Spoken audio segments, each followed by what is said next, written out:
हाय नमस्कार मु आपणकर जीना आसंता 31 जनवरी 2024 रे मु आसुची आपणक अंचल को सिमुलिया मार्कोड़ा महोत्सव को आमे समस्त मिसिक एंजॉय करबा। यस मु जाउची आम समस्तंकर अति परिचित अति प्रिय नना माने ससे नना का संगे आपण माने मध्ये मंच को आसंतु आम कार्यक्रम को देखंतु। बहुत मजा हबो, बहुत एंटरटेनिंग हबो आ बहुत ही मस्ती हबो। सो आपण का अपेक्षा रे रहिथिबी। Love you all and see you.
वर्तमान दशम सिमुलिया महोत्सव उद्घाटन उत्सव सिमुलिया महोत्सव कमिटी सभापति श्रीजुक्त गोकुलेन्द्र मिश्र पताका उत्तोलन कर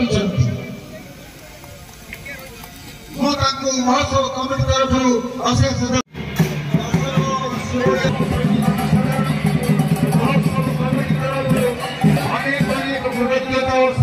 ज्ञापन करुच्ची महोत्सव परिसमाप्ति अग्रगामी नेतृत्व श्री गोकुलेन्द्र मिश्र महोदय सफल करेंगे। आगामी आज 28 तारीख कल 29, 30, 31 ये 4 दिन थे महोत्सव हम बहुत नामी दामी कलाकार मैंने प्रथम वर्ष आज कार्यक्रम अच्छी से आसती काली विभिन्न दल सामिल हवा जो आम बीजेपी कांग्रेस बीजेडी अन्य दल बहु आम सहयोग कर लोक निमंत्रण कर सहानुभूति आगे सब धन्यवाद। आई अवसर में बालेश्वर आम से भी आसती आज बहुत बहुत धन्यवाद। श्रृंखला भितर आम केमी बांधा निरव भाव में समस्त उपभोग करवा एठी बहुत स्टल सब पड़ी परिवार लोक निमंत्रण करवा समस्त आसतु झील स्त्री लोक मैंने समस्त आस उपभोग करेंगे स्टल जो मैंने आसती धन्यवाद से आसिक पहुंची फसला मेली देती आउ थे सब धन्यवाद दे मोर वक्तव्य रखी स्वागत देवाई मुझे समस्त निवेदन करी मोर कंठ सहित कंठ मिले आपण मैंने